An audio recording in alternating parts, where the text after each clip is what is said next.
Sijui mbona but watu wengi kuangana na hii akili ya kufungulia bibi yao biashara. Most people wanakuangana na hii idea that nikishaoa nitafungulia bibi yangu biashara. Sijui ati mimi bibi yangu kuna pesa natafuta, kuna loan nataka nichukue mahali nifungulie bibi yangu biashara. Na sana sana watu wanakuwa na hiyo idea ni watu wanafanya kwa gava, wanajeshi ama maaskari wanakuwa na akili ya kufungulia mabibi zao biashara. Lakini kabla hujafungua hiyo biashara, ndugu yangu, naomba ujue that biashara si ya kila mtu. Biashara si ya kila mtu. Na kama ushaifungulia bibi yako biashara once na ikaanguka, usairudio mistake unamfungulia biashara. Usiassume tu ati kila mtu unapatana ni mwana biashara. Hapana. Some people are good in other things but not business.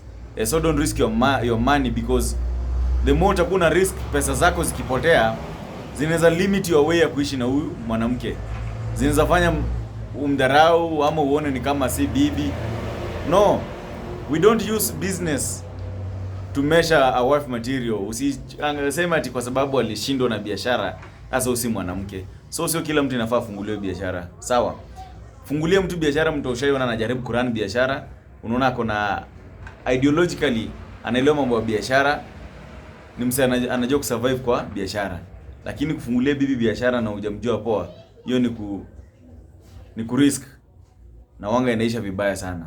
Maybe akuje akupotezee pesa ama akuje akuache kwa sababu ya customer wake. Unaona? Na unajua hizi ni vitu zote kwa biashara mtu inafaa ajue. Kwa mfano vile mimi niko hapa kwa duka, hakutai kuja na demu rembo. Ni wangapi wanakujanga mademu warembo wananikatia? Hakuna siku nishaisema ati sawa, nitaacha bibi yangu nioleke na wewe, nikuoe.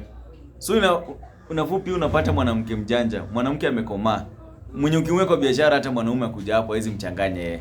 You see another women wanakuanga wamewekwa, then ile time anafungulia biashara ina peak. So anaanza, unajua hii biashara customers wengi wanakutembelea. So unapata ni maybe bibi yako ni one of the people akikatiwa kidogo hivyo ameingia box. Si hivyo ndio amekutoka. Ulipoteza pesa plus umepoteza bibi. So before hujafungua biashara, hebu study bibi yako kwanza. Muangalie kwanza kama kuna akili ya biashara. Unaona? Kama kuna akili ya biashara. Kama ni mwana biashara, fine. Ekelea pesa bana, aende achangamke. But kama unaona tu ya hizi biashara, usianze kusema ati labda naweza mchange. Avoid that.